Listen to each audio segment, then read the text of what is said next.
जयति पराशरसूनुः सत्यवती हृदयनन्दनो व्यासः यस्य आस्य कमलगलितं वाङ्मयममृतं जगद्विपति भुजगभोगापमृद्युम्य हृद्यं निजभुजं दक्षिणं लक्षणाढ्यं ललितमुद्रिक्तविज्ञानमुद्रं भज भज अनन्तनित्यालपन्तं प्रणतवान् प्राणिनां प्राणभूतं प्रणतिभिः प्रीणये पूर्णबोधं भवदवोष्णेन तातप्यमानान् भुवि परं नाथम् अप्रेक्षमाणान् भुवनमान्येन च अन्येन दोष्णा भवतु भीर्मा इति नः सान्त्वयन्तम् प्रणतवान् प्राणिनां प्राणभूतं प्रणतिभिः प्रीणये पूर्णबोधम् नारायणं सुरगुरुं जगदेकनाथं भक्तप्रियं सकललोकनमस्कृतं च त्रैगुण्यवर्धितमजं विभुमाद्यमीशं वन्दे भवग्नम् अमरासुरसिद्धवन्द्यं नारायणं नमस्कृत्य नरं चैव नरोत्तमं देवीं सरस्वतीं व्यासं ततो ಜಯಮುದೀರಯೇತ್.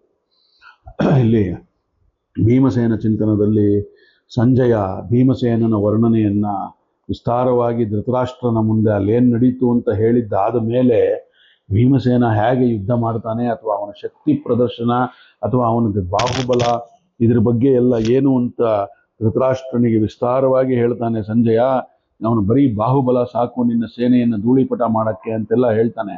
ಅದೆಲ್ಲ ಆದಮೇಲೆ ಏನಾಗುತ್ತೆ ಮುಂದೆ ಅಂದರೆ ಇದನ್ನೆಲ್ಲ ಅವನು ಹೇಳಿ ಹೊರಟೋಗ್ತಾನೆ ಸಂಜಯ. ಆ ಕಡೆ ಈ ಕಡೆ ಒಬ್ಬನೇ ಜ್ಞಾಪಿಸ್ಕೋಬೇಕು, ನೀವು ಇದನ್ನ ಮನಸ್ಸಿನಲ್ಲಿ ತಂದ್ಕೋಬೇಕು ಈ ಚಿತ್ರಣವನ್ನ. ಇಷ್ಟೆಲ್ಲ ಹೋಗಿ ಹೇಳಿ ಹೋದ ಮೇಲೆ ರೂಮಲ್ಲಿ ಅವನ ಒಬ್ಬನೇ ಕೂತಿದ್ದಾನೆ ಧೃತರಾಷ್ಟ್ರ. ಅವನ ತಲೆಯಲ್ಲಿ ಬಂದು ಹೋಗ್ತಿರೋ ವಿಚಾರಗಳು ತತ್ತರಿಸಿ ಹೋಗ್ತಾನೆ ಧೃತರಾಷ್ಟ್ರ. ಹೆದರು ನಡುಗ ಹೋಗ್ತಾನೆ. ಸಂಜಯನ ಮಾತು ಕೇಳಿ ಧೃತರಾಷ್ಟ್ರ ನಡುಗ ಹೋಗ್ತಾನೆ. ಅವನು ಹಲಬುತ್ತಾ ಇದ್ದಾನೆ ಒಬ್ಬನೇ. ಭೀಮಸೇನನ ವೇಗವನ್ನ ಅವನ ಕುಂದದ ಉತ್ಸಾಹವನ್ನ ತಡೆಯುವಂಥವ್ರು ಯಾರು? ನಿಜ ಸಂಜಯ ಹೇಳಿದ್ದು. ಅವನ ಮುಂದೆ ನನ್ನ ಸೈನ್ಯ ಇಡೀ ನಿಲ್ಲಕ್ಕೆ ಸಾಧ್ಯವೇ ಅನ್ನೋದು ಬಹಳವಾಗಿ ಡೌಟ್ ಬಂದ್ಬಿಡುತ್ತೆ ಅವನಿಗೆ. ಆ ಮಹಾವೀರನ ಕೈಯಲ್ಲಿ ಸಿಕ್ಕಿಯೂ ನನ್ನ ಮಕ್ಕಳು ಉಳಿಯೋದುಂಟೆ ಅಂತ ಕ್ವಶನ್ ಮಾಡ್ಕೋತಾನೆ ಅವನಿಗವನೇ. ಇವೆಲ್ಲವೂ ಕೂಡ ಮಹಾಭಾರತದಲ್ಲಿ ಬಹಳ ವಿಶೇಷವಾಗಿ ಶ್ಲೋಕಗಳ ರೂಪದಲ್ಲಿ ಬಂದಿರುವಂಥವು. ಬಿಲ್ಗಾರಿಕೆಯಲ್ಲಿ ದ್ರೋಣಾಚಾರ್ಯರಿಗೆ ಸಮನಾದವ ಅವನು ಅಥವಾ ಅವನಿಗಿಂತಲೂ ಮೇಲಿರುವಂಥವನು. ಬೀಸು ವೇಗದಲ್ಲಿ ಬಿರುಗಾಳಿಗೆ ಸಾಟಿ ಇರದಂಥವನವನು. ಕೆಳಗೆ ಕೆರಳಿದ್ರೆ ಪ್ರಳಯ ಕಾಲದ ರುದ್ರನಂತೆ ಅವನು ಎಲ್ಲವನ್ನೂ ನಾಶ ಮಾಡಿಬಿಡ್ತಾನೆ. ಯಾರು ಈ ಭೀಮನನ್ನ ಎದುರಿಸೋವಂಥವ್ರು?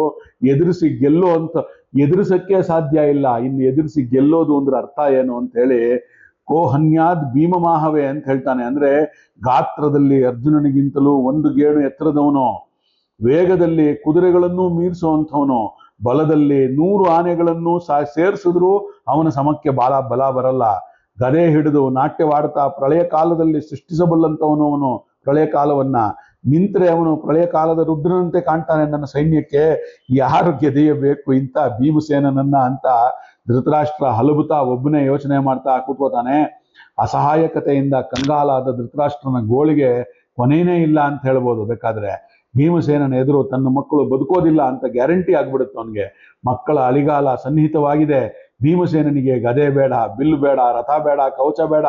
ಈ ಮಾತು ಸಂಜಯ ಹೇಳಿದ್ದವನ ಕಿವಿನಲ್ಲಿ ಗುಯ್ಗುಡ್ತಾನೇ ಇರುತ್ತೆ. ಬರೀ ತೋಳ್ಬಲ ಸಾಕು, ಬರೀ ಮೈಯಿನ ಏನೂ ಇಲ್ದಿರ ಬಂದು ಭೀಮನನ್ನ ಎದುರಿಸುವಂಥವ್ರು ಯಾರಿದ್ದಾರಪ್ಪ ಸಾಧ್ಯ? ಎಂಥ ಅಸ್ತ್ರ ಬೇಕಾದ್ರೆ ಇಟ್ಕೋ ನೀನು, ಎಂಥ ಶಸ್ತ್ರ ಬೇಕಾನ ಇಟ್ಕೋ, ಭೀಮ ಬರಿಗೈಯಲ್ಲಿ ಯುದ್ಧ ಮಾಡಬಲ್ಲ ಅಂತ ಹೇಳಿ ಕೊನೆಗೆ ತಿರ್ಗಾ ಕರೆಸ್ತಾನೆ ಅವನನ್ನ. ಸಂಜಯ ಹೇಳಪ್ಪ ನೀನು, ಏನು ಮಾಡ್ಲಿ ನಾನು, ಹೇಗೆ ಮಾಡ್ಲಿ, ಎಲ್ಲಿಗೆ ಹೋಗ್ಲಿ ನನ್ನ ಮಕ್ಕಳನ್ನ ಉಳಿಸ್ಕೊಳ್ಳಕ್ಕೆ? ದುರ್ಯೋಧನ ಅವನ ಸೈಕಾಲಜಿ ನೋಡಿ ಧೃತರಾಷ್ಟ್ರನದ್ದು, ಎಂಥ ಸ್ಥಿತಿಯಲ್ಲಿ ಧೃತರಾಷ್ಟ್ರ ಇದ್ದಾನೆ ಅಂತ. ನನ್ನ ಮಕ್ಕಳಿಗೆ ಹೇಳಿದ್ರೆ ದುರ್ಯೋಧನಿಗೆ ಬುದ್ಧಿ ಇಲ್ಲ, ಅರ್ಥ ಆಗಲ್ಲ ಅವನಿಗೆ. ಇನ್ನು ನನಗೆ ಗೊತ್ತಾಗ್ತಾ ಇದೆ ಮುಂದೆ ಏನಾಗುತ್ತೆ ಅಂತ. ನೀನೇ ಹೇಳು ಸಂಜಯ, ಏನು ಮಾಡ್ಲಿ ನಾನು? ನನ್ನೆದುರು ಈ ತಿರುಗೇಡಿ ಮಕ್ಕಳನ್ನ ಅವರ ಕಾಲ ಮುಗಿಯೋದನ್ನ ಕಳವಳ ಆಗ್ತಾ ಇದೆ, ನಂಗೆ ತಡ್ಕೊಳಕ್ ಆಗ್ತಾ ಇಲ್ಲ. ಹೇಗೆ ಕಾಣ್ಲಿ ನಾನು ಅವ್ರು ಸಾಯೋದನ್ನ ನಾನು ಈ ಮುದಿ ವಯಸ್ಸಿನಲ್ಲಿ ಅಂತ ಹೇಳ್ತಾನೆ ಧೃತರಾಷ್ಟ್ರ. ಮಹಾಭಾರತದಲ್ಲಿ ಈ ಶ್ಲೋಕದಲ್ಲಿ ಹೇಳ್ತಾನವನು ಧೃತರಾಷ್ಟ್ರ, ಕಿಮ್ನು ಕುರ್ಯಾಂ ಕಥಂ ಕಾರ್ಯಂ ಕೊನುಗಚ್ಚಾಮಿ ಸಂಜಯ ಏತೆ ನಶ್ಯಂತಿ ಕುರವೋ ಮಂದ ಕಾಲವಶಂ ಗತ ಅಂತ. ನನ್ನ ಮಕ್ಕಳು ಕಾಲವಶರಾಗ್ತಾ ಇದ್ದಾರೆ ಭೀಮಸೇನನ ಕೈನಲ್ಲಿ ಸಿಲುಕಿ ಅಂತ. ನಾನು ಏನು ಮಾಡ್ಲಿ, ನೀನೇ ಹೇಳು ಸಂಜಯ ಅಂತಾನೆ. ಕೊನೆಗೆ ಧೃತರಾಷ್ಟ್ರ ಭೀಮಸೇನನ ಎದುರಿಸುವ ವ್ಯಕ್ತಿ ಯಾರಿದ್ದಾರೆ ನಮ್ಮ ಕಡೆ ಅಂತ ಹುಡುಕಕ್ ಪ್ರಯತ್ನ ಪಡ್ತಾನೆ. ಒಬ್ಬೊಬ್ರದ್ದು ನೇಮ್ಸ್ನ ಬರ್ಕೊಂಡು ನೋಡ್ತಾರಲ್ಲ ಜನಗಳು, ಆ ಥರ ಒಬ್ಬೊಬ್ಬರನ್ನೂ ಮನಸ್ಸಿನಲ್ಲಿ ತಗೊಂಡು ಯಾರಿದ್ದಾರೆ ಭೀಮಸೇನನ ಜೊತೆ ಯುದ್ಧ ಮಾಡುವಂಥವ್ರು, ತಾಕತ್ತಿರೋರು ಅಂತ. ಅದರಿಂದ ಕೊನೆಗೆ ಅವನಿಗೆ ಆನ್ಸರ್ ಸಿಗೋದು ಯಾರೂ ಇಲ್ಲ. ಯುದ್ಧ ಬೇಡ ಅಂತ ಹೇಳಿ ಮಗನಿಗೆ ಬುದ್ಧವಾದ ಹೇಳ್ತೀನಿ ಅಂತ ಹೇಳಿ ಕೊನೆಗೆ ಕರಿತಾನೆ ದುರ್ಯೋಧನನ್ನ. ಅಲ್ಲಿ ಹೇಳ್ತಾನೆ ದುರ್ಯೋಧನಿಗೆ, ಸಮರ್ಥಂ ಮನ್ಯಸೆ ಎಚ್ಚ ಕುಂತಿ ಪುತ್ರಂ ವೃಕೋದರಂ ಮತ್ಸಮೋಹಿ ಗದಾಯುದ್ಧೆ ಪೃಥ್ವಿವ್ಯಾಂ ನಾಸ್ತಿ ಕಶ್ಚಿನ ಅಂತ ಹೇಳ್ತಾನೆ. ಏನು ಹೇಳ್ತಾನೆ ಅಂದ್ರೆ ನೋಡಿ, ನೀನು ಎಲ್ಲರನ್ನು ಬಿಟ್ಟು ಭೀಮನನ್ನು ಹೊಗಳ್ತಾ ಇದ್ದೀಯಲ್ಲಪ್ಪ ಅಂತಾನೆ ಧೃತರಾಷ್ಟ್ರನಿಗೆ ದುರ್ಯೋಧನ. ಇಷ್ಟನ್ನು ಹೇಳಿದ್ಮೇಲೆ ನೋಡಪ್ಪ, ಸಮರ್ಥಂ ಮನ್ಯತೆ ಹೆಚ್ಚ, ಅವನು ಎಲ್ಲದರಲ್ಲೂ ಸಮರ್ಥನಾಗಿದ್ದಾನೆ ಕಣಯ್ಯ. ಅವನು ಕುಂತಿಪುತ್ರಂ ವೃಕೋದರಂ, ಅವನಲ್ಲಿ ಇದೆಯಲ್ಲ ಅಗ್ನಿ, ಅವನೊಳಗಡೆ ವೈಶ್ವಾನರ ಭಗವಂತ ಹೆಬ್ಬೆಟ್ಟು ಗಾತ್ರದಲ್ಲಿ ಅವನು ಗದೆ ಹಿಡಿದು ನಿಂತ ಅಂದ್ರೆ ಪ್ರಳಯ ಕಾಲದ ರುದ್ರನಾಗ್ಬಿಡ್ತಾನಪ್ಪ. ಇಡೀ ಜಗತ್ತನ್ನ ಭಸ್ಮ ಮಾಡ್ಬಿಡ್ತಾನೆ ಸುಟ್ಟು ಭೀಮಸೇನ. ಮತ್ಸಮೋಹಿ ಗದಾಯುದ್ಧೆ, ಅವನಿಗೆ ಸಮನಾದವರು ಗದಾಯುದ್ಧದಲ್ಲಿ ಹಿಂದೆಂದೂ ಇಲ್ಲ, ಮುಂದೆಂದೂ ಬರ್ಲಿಕ್ಕೆ ಸಾಧ್ಯ ಇಲ್ಲ. ಪೃಥಿವ್ಯಾಂ ನಾಸ್ತಿಕಶ್ಚಿನಃ ಅಂತ, ಇಡೀ ಜಗತ್ತಿನಲ್ಲಿ ಇಡೀ ಪೃಥ್ವಿ ಮೇಲೆ ಯಾವ ಲೋಕದಲ್ಲೂ ಭೀಮಸೇನನ ಸಮನಾದ ಶಕ್ತಿ ಇರೋಂಥವ್ನು ಇಲ್ಲಪ್ಪ, ಗದೆ ಹಿಡಿದು ನಿಂತ್ರೆ ಅವನು ಅಂತ. ಅದಕ್ಕೆ ದುರ್ಯೋಧನನ ಮಾತು ನೋಡಿ, ನೀನು ಎಲ್ಲರನ್ನು ಬಿಟ್ಟು ಭೀಮನನ್ನು ಹೊಗಳ್ತಾ ಇದ್ದೀಯಲ್ಲಪ್ಪ, ಭೀಮ ನಾನೊಬ್ಬನ ಜಗತ್ತಿನಲ್ಲೇ ಗಂಡಸು ಅನ್ನುವ ಹಾಗೆ ಮಾತಾಡ್ತಾ ಇದ್ದೀಯಲ್ಲ, ಅವನು ಬಿಟ್ಟರೆ ಇನ್ನೊಬ್ಬ ಗಂಡಸೇ ಇಲ್ಲ ಅಂತ ಮೂದಲಿಸ್ತಾನೆ ಅವರ ಅಪ್ಪನಿಗೆ ದುರ್ಯೋಧನ. ಸಂಜಯ ಕುಂತಿ ಪುತ್ರಂ ವೃಕೋದರಂ ಅಂತ ಹೇಳಿದ್ದ, ಧೃತರಾಷ್ಟ್ರನು ಅದೇ ಮಾತನ್ನ ರಿಪೀಟ್ ಮಾಡ್ತಾನೆ, ಕುಂತಿ ಪುತ್ರಂ ವೃಕೋದರಂ ಅಂತ. ಹಾಗಾಗಿ ದುರ್ಯೋಧನ ಕುಂತಿ ಪುತ್ರಂ ವಿಕೋದರಂ ಅಂತಾನೆ ದುರ್ಯೋಧನನು ಕರೀತ. ಎಲ್ರಿಗೂ ಅವರವರಿಗೆ ಗೊತ್ತಿಲ್ದಿರಾ ಅದನ್ನ ಒಪ್ಪೋತಾ ಇದ್ದಾರೆ. ಕುಂತಿ ಪುತ್ರ ಅವನು ವೃಕೋದರ ಅಂತ. ವೃಕೋದರ ಅಂದ್ರೆ ಉದರದಲ್ಲಿ ಬೆಂಕಿಯ ಉಂಡೆಯನ್ನ ಇಟ್ಕೊಂಡವನು ಅಂತ ಹೇಳಿ. ಹಾಗೆ ಒಂದೇ ಶಬ್ದವನ್ನ ಬೇರೆ ಬೇರೆ ವ್ಯಕ್ತಿಗಳು ಹೇಳಿದಾಗ ಬೇರೆ ಬೇರೆ ಅರ್ಥಛಾಯೆಗಳು ಬರ್ತಾ ಹೋಗುತ್ತೆ. ಸಂಜಯ ಭೀಮನ ಪೌರುಷಕ್ಕೆ ಹೆಚ್ಚಳವನ್ನು ತೋರಿಸೋದಕ್ಕೋಸ್ಕರ ಬಳಸಿದ್ದಂತ ಶಬ್ದ ಅದು ಕುಂತಿ ಪುತ್ರೋ ವೃಕೋದರಂ ಅಂತ. ಅದೇ ಶಬ್ದವನ್ನ ಭೀಮನನ್ನ ಪರಿಹಾಸ್ಯ ಮಾಡೋಕ್ಕೋಸ್ಕರ ದುರ್ಯೋಧನ ಉಪಯೋಗಿಸ್ತಿದ್ದಾನೆ. ಆ ಅರ್ಥದಿಂದಲ್ಲ, ಅವನು ಹೇಳ್ತಾನೆ ಕುಂತಿ ಪುತ್ರಂ ವೃಕೋದರಂ ಅಂದ್ರೆ, ಅಪ್ಪ ನಿನಗೇನು ಗೊತ್ತು, ಅವನು ಕುಂತಿ ಪುತ್ರ ವೃಕೋದರ, ಬರೀ ತಿನ್ನಕ್ ಸರಿ ಅಷ್ಟೇ ಅವನು ಅಂತ ಹೇಳ್ತಾ ಇದ್ದಾನೆ. ನೋಡಿ ಅರ್ಥ ಎಷ್ಟು ವ್ಯತ್ಯಾಸ ಆಗುತ್ತೆ ಒಂದೇ ನಾಮದ್ದು. ಹಾಗೆ ಆ ಒಂದು ನಂಜಿನ ಧ್ವನಿಯಿಂದ, ವಿಷದ ಧ್ವನಿಯಿಂದ ಹೇಳ್ತಾ ಇದ್ದಾನೆ.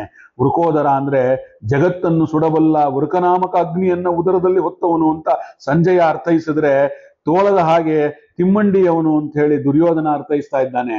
ಗೌರವದ ಮಾತನಾಡೋದಕ್ಕೋಸ್ಕರ ಉಪಯೋಗಿಸಿದ ಶಬ್ದಗಳನ್ನ ಅಗೌರವ ತೋರೋದಕ್ಕೋಸ್ಕರ ಆಡ್ತಾ ಇರೋವಂಥದ್ದು ದುರ್ಯೋಧನ. ಇಲ್ಲಿ ನಮ್ಮನ್ನ ಅವರವರ ಭಾವಕ್ಕೆ ತಕ್ಕಂತೆ ಅವರವರ ಮಾತಿನ ಅರ್ಥ ಏನೂ ಮಾಡೋಕ್ಕಾಗಲ್ಲ. ಮುಂದೆ ಗೊತ್ತಾಗತ್ತೆ. ಈ ಗೀತೆಯಲ್ಲಿ 1ನೇ ಶ್ಲೋಕ, 2ನೇ ಶ್ಲೋಕ, 3ನೇ ಶ್ಲೋಕ ಬರುವಾಗ ಹಾಗೆ ನಡುಗೋಗಿದ್ದ ದುರ್ಯೋಧನ ಅನ್ನೋದನ್ನ ಗೊತ್ತಾಗತ್ತೆ. ಅದನ್ನ ನಾವು ನೋಡಿದ್ದೇವೆ. ಹೀಗೆ ಮುಂದೆ ಏನಪ್ಪಾ ಅಂದ್ರೆ, ಇಷ್ಟೆಲ್ಲ ಹೇಳ್ತಿರುವಾಗ ಭೀಮ ಅಷ್ಟು ಅವನು ನಂಜನ್ನ ಕಾರ್ತಾ ಇರಲಿಲ್ಲ. ಅವನು ಶಾಂತಿ ಪ್ರಿಯ ಅನ್ನೋದನ್ನ ನೋಡ್ಬೇಕಾಗತ್ತೆ. ಒಬ್ಬ ಸಾಧುವನ್ನು ನೋಡಲು ಒಂದು ಎಕ್ಸಾಂಪಲ್, ಕತೆ ದೃಷ್ಟಾಂತ. ಒಮ್ಮೆ ವಿದೇಶಿಯೊಬ್ರು ಬಂದ್ರಂತೆ. ಆಗ ಅವರು ಪೂಜೆ ಮಾಡ್ತಾ ಇದ್ರು. ವಿದೇಶಿ ಬಂದ ಸುದ್ದಿ ಕೇಳಿ ಪೂಜೆ ಮಾಡೋದನ್ನು ಬಿಟ್ಟು ವಿದೇಶದವರನ್ನ ನೋಡಲು ಬಂದಂತ ಅವನು ಪೂಜೆ ಮಾಡ್ತಾ ಇದ್ದಂತ ಸಾಧು. ಈ ವಿಷಯವನ್ನ ಒಂದು ಪುಸ್ತಕದಲ್ಲಿ ಯಾರೋ ಒಬ್ರು ದಾಖಲೆ ಮಾಡಿದ್ದಾರೆ. ಆಗ ಆ ಒಂದು ವ್ಯಕ್ತಿ ನೋಡಿ ಎಂಥ ಒಳ್ಳೆಯವನು, ಅವರು ಅತಿಥಿ ಬಂದ್ರು ಅಂತ ಹೇಳಿ ಎದ್ದೋಗಿ ಆ ವಿದೇಶಿಯರನ್ನ ತಕ್ಷಣ ಅವ್ರನ್ನ ಬರಮಾಡಿಕೊಳ್ಳೋದಕ್ಕೋಸ್ಕರ ಪೂಜೆ ಬಿಟ್ಟು ಹೊರಗೆ ಬಂದ ಅಂತ ಮರ್ಯಾದೆ ಕೊಡೋದಕ್ಕೋಸ್ಕರ ಹೇಳಿದ್ರೆ, ಇನ್ನೊಬ್ಬ ಗೌರವವಿದ್ದಾಗ ನಡೆದಂತ ಮಾತದು. ಇನ್ನೊಬ್ಬ ಗೌರವ ಇಲ್ಲದೆ ಇರೋನು ಏನ್ ಹೇಳ್ತಾನೆ ಅಂದ್ರೆ, ವಿದೇಶಿಯರು ಬಂದ್ರು ಅಂತ ಹೇಳಿ ನೋಡು ಜಪ ತಪ ಎಲ್ಲ ಬಿಟ್ಟು ಪೂಜೆ ಬಿಟ್ಟು ಓಡ್ ಬಂದವ್ರನ್ನ ಕರ್ಕೊಂಡು ಹೋಗ್ತಾ ಇದ್ದಾನೆ ಅಂತ.